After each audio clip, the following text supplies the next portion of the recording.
Thanks, David, and thank you all for coming along. So I'm really pleased to talk to you about this work that I've been doing for the last decade or so now, and it's been really fascinating for me to see some of the latest methods that are coming through the Computational Evolution group and its affiliates. Many of those methods are in this talk, or are methods that I've applied to culture. So that's, I guess, why I'm here talking to you, because it's doing something a little different with computational evolution. So I study the evolution of culture, human culture mainly, and the reason I do that is that it's perhaps the single most important human survival strategy. It's our ability to adapt culturally that has allowed us to colonize all corners of the globe, from desert plains to mountain plateaus, tropical rainforests, and even the Arctic tundra. So studying human cultural evolution allows us to tell this most recent chapter in human history, and it provides insight into the nature of human groups and how ideas, technologies, beliefs, or traditions spread. So this is not a new endeavor, really. Since Darwin, people have been comparing biological and cultural change and using method and thinking from biology, applying it to culture. So in The Descent of Man, Darwin said that the formation of different languages and of distinct species and the proofs that both have been developed through a gradual process are curiously parallel. We find in distinct languages striking homologies due to community of descent and analogies due to a similar process of formation. So Darwin wrote quite a bit about these similar processes. I was investigating this recently for a talk I gave in the US, and Darwin actually cites this guy, Max Muller, in what is the first volume, not first issue, of a new journal at the time called Nature. So this issue was in the pages of Nature from the very first volume. So Muller was quoted as saying, "A struggle for life is constantly going on amongst the words and grammatical forms in each language. The better, the shorter, the easier forms are constantly gaining the upper hand, and they owe their success to their own inherent value." And Muller goes on to talk about other examples of culture, about religion, and politics. So he was kind of anticipating some of the ideas that Richard Dawkins popularized when he introduced the concept of memes. So I've been fascinated by these, what Darwin called curious parallels between cultural evolution and biological evolution. There are differences between the two, but the broad parallels of process mean that often biologists and cultural evolutionists, as I'd call myself, are interested in similar kinds of questions, and we can use similar kinds of methods to answer those questions. Today, as you've been hearing, evolutionary biology is a science of big data and model-based inference, and it's about hypothesis testing. But until recently, at least, research into cultural diversity hadn't taken advantage of those tools. So what I'd like to do today is give just two examples of how computational modeling tools in theory developed in the Center for Computational Evolution is being used to understand human cultural diversity. So first I want to talk about language origins. This is the idea that languages could be used to trace the origins of different cultural groups. In The Origin of Species, Darwin noted how language genealogies arise via a process of descent with modification and could provide a window into the origin of human populations. He said if we possessed a perfect pedigree of mankind, a genealogical arrangement of the races of man would afford the best classification of the various languages now spoken throughout the world. It would connect together all languages, extinct and modern, by the closest affinities, and would give the filiation and origin of each tongue. He was actually using this example as an argument for descent with modification in species. he was saying, well, we can see evidence of this process generating diversity among languages, so that strengthens my argument for evolution in species. So could we apply these kind of methods from evolutionary biology today to languages? Well, so I've spent, as I said, about a decade working on this kind of stuff, and there are many examples I could have chosen, but I thought the best was some work that borrows from epidemiology and phylogenetics and phylogeography, and involves, it kind of stemmed from this paper by Philippe Lemay and a number of people in the center here, including Remco, Bukat, and Alexei.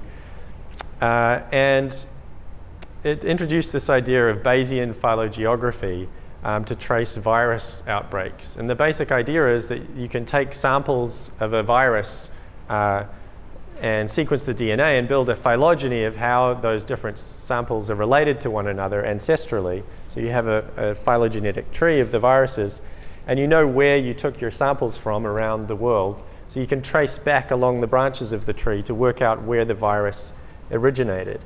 And that's exactly what was done in this paper here from 2010. This is, I think it's a rabies outbreak in the northeast of the US.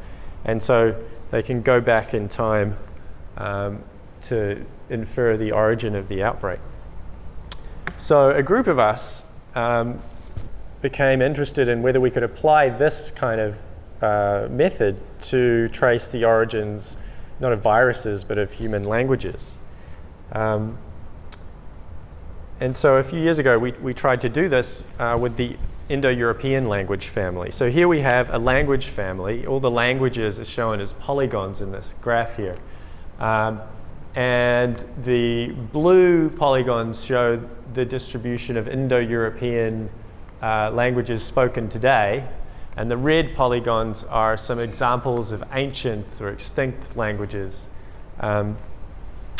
spoken up to 3,500 years ago, some of them. And so we know where these languages are spoken, and we have some sort of ancient languages that can tell us about rates of language change. So what we wanted to do was try and trace back and work out where these languages originated. And there are two competing theories. The first is that, and the kind of traditional view is that they originated somewhere on the Pontic Steppes region and expanded with what's called the Kurgan culture out west and east, and brought the languages with them. And the alternative view is that the languages, so that would have happened 5,000 or 6,000 years ago. The alternative view is that the languages are older and originated around what is now Turkey and spread with the spread of agriculture. That would have been a kind of more passive demographic expansion. So we have the location information. We also know something about the words for different meanings in these languages. So here's a toy data set with 6 different languages and 4 different meanings, all, see, water, and when. And the forms for those different meanings in the 6 languages, and they're color-coded according to cognates. They're like they're homologous words. So biologists use homologous genes often to infer phylogenies. These are homologous words. So they're words that show similarities in form and meaning due to common ancestry. So the word all in English and alle in German mean the same thing, and they look very similar because they're descended from a common ancestor, the ancestor of English and German. Same with tu and tutto in English and in French and Italian, and so on for the others. So you can use this information to infer the relationships between languages. So we can convert the information to something like a sequence for each language if we represent the presence or absence of the cognates as 1s and 0s in a matrix. So each column is a cognate. So the green column here is the all column. And we put a 1 if the cognate is present in that language and a 0 if it's not. And if you do that for your whole data set, you get this sequence of ones and zeros for each language, which you can read off a bit like a gene sequence. And we also, so to test between the different hypotheses, we want to say something about the timing and the location of the origin. So to add a time scale to this, we have historical information on, for example, the breakup of the Romance languages to do with the fall of the Roman Empire, the spread of Germanic languages, for example, the movement of the Saxons to the British Isles, and so on across the family. So we can use that to calibrate the rates of language change. When we do that, we get a phylogeny that looks like this. So this is the Indo-European phylogeny. You can't see the details here, but I guess one point is that we can reconstruct the main Indo-European groups. So there's a Celtic group here that includes Old Irish, Scots, and Breton. There's an Italic group that includes Latin and its descendants, the Romance languages. There's a Germanic group.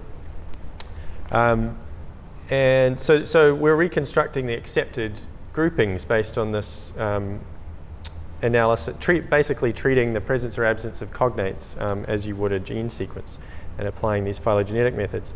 We can also date the origin of the family to around 8,000 years or a bit more, which fits with the age of the Anatolian spread with farming hypothesis. And then we can use these phylogeographic models to try and play out the history of the family in time and space. And hopefully I can do that here. So I should be able to play this. And so this is starting 8,500 years ago and showing the inferred location of the family as it spreads out, kind of like a viral epidemic across Eurasia. So we published that a couple of years ago now and used that to argue for, as support for an Anatolian spread with farming origin. I'd be lying if I said that this analysis settled the debate. It's still fairly contentious. But what it has done is shifted the discussion from argument from authority and cherry-picked examples to explicit models and hypothesis testing, which is, I think, a more productive space to be in. We're moving forward with this stuff. We're trying to go global now, developing a global database of language diversity called GlottoBank, modeled after or inspired by GenBank, but it's made up of GramBank, grammatical data, LexiBank, lexical data, Parabank is language paradigm systems, and PhonoBank is sound changes. To allow us to try and build language trees on a global scale and I guess work towards something like the tree of life, but for languages, so a global language tree. So I want to quickly, how long do I have? Like no time? Okay, good. So I want to quickly talk about the evolution of religion now. So this is another cultural system that evolves that we can apply these methods to.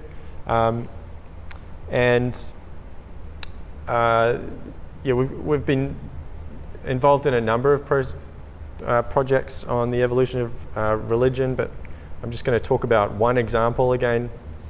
So here's a question you've probably often asked yourself. Does ritual human sacrifice promote social stratification? Or maybe you've asked yourself, why would anyone do this? So this image shows ritual human sacrifice in Hawaii. And this sort of thing is fairly alien to us now, it should be, but it was remarkably common throughout human history around the world. It's found in the archaeological record all around the world, in ethnographic accounts, and it's in the texts of the major world religions. The Bible is rife with examples or references to human sacrifice. So it's this fairly widespread thing, and it raises the question, well, why might it have been widespread? Could it potentially be functional in some level?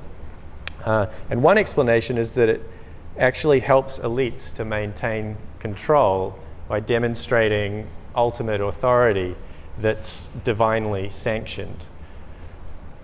So we led by Joseph Watts, a PhD student in our group, and Oliver Sheehan, and also with Russell Gray and Joseph Borbullia, we set out to test this hypothesis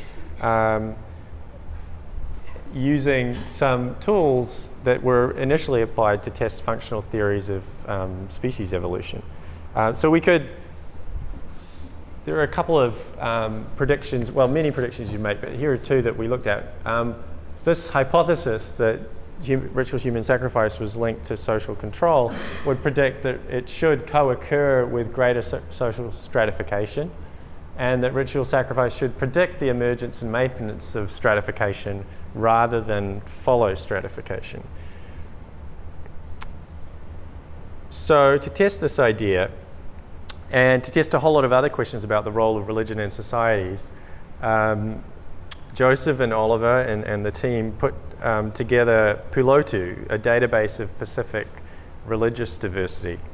And you can check it out online. There's the web address. It's fun to play around with. The reason we focused on the Pacific is that it's really an ideal place to test hypotheses about cultural evolution. There are many and varied islands that provide a series of natural experiments, if you like, in cultural evolution. They have different ecologies, different subsistence strategies, different religious beliefs. And so we can use this variation to test hypotheses.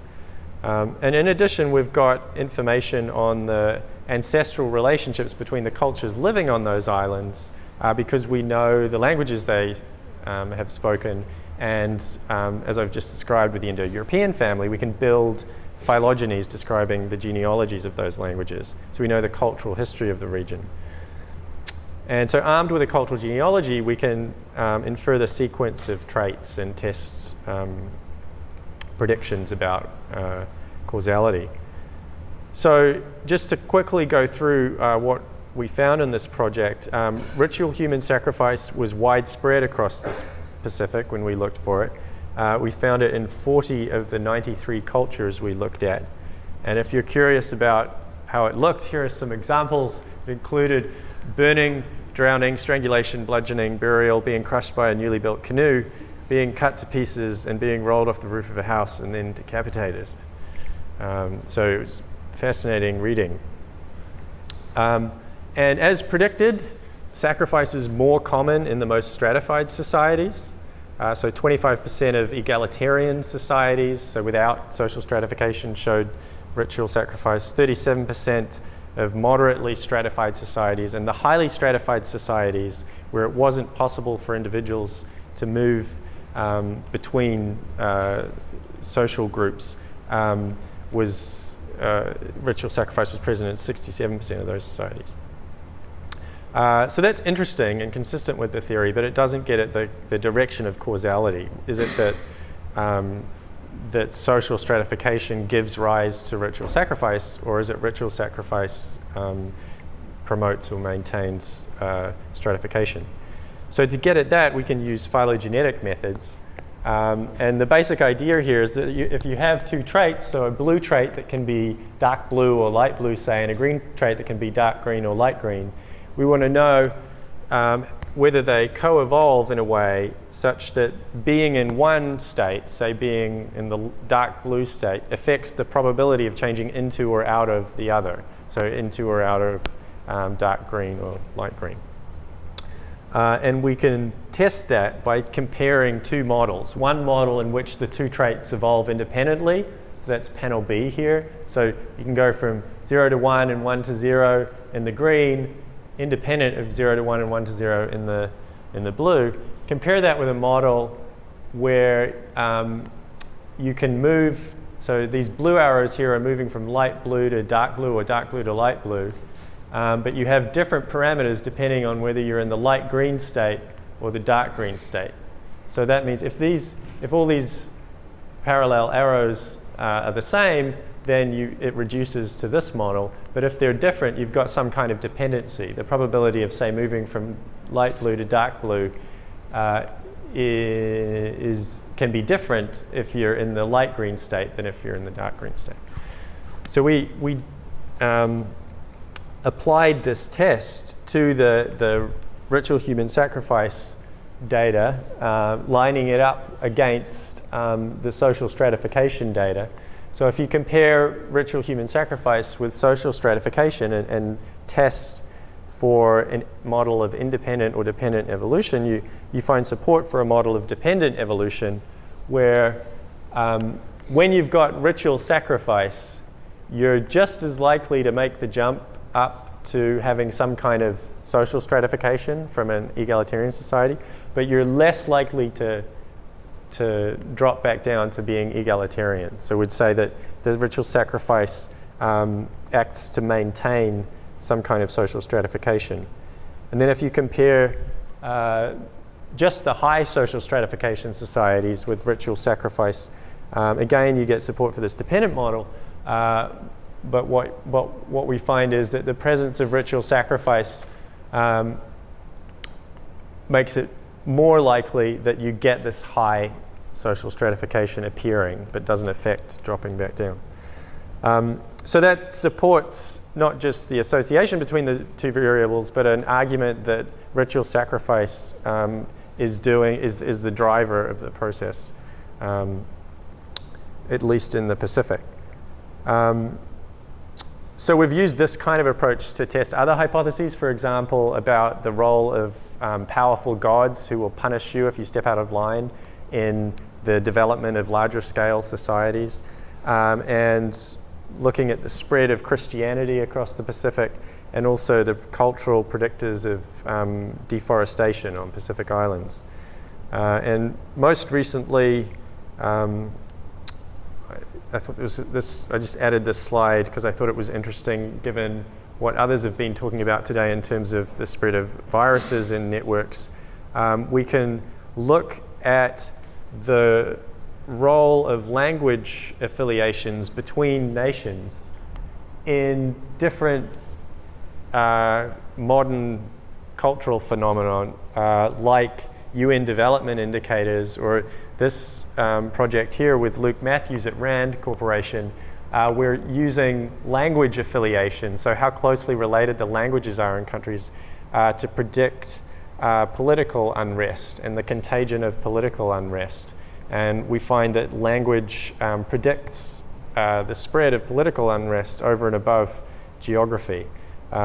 So here, these kind of network-based approaches seem to be paying dividends in terms of the spread of cultural phenomenon as they are in epidemiology. Right, so I think I'll leave it there and just say thanks to the teams involved on all those projects. Cheers.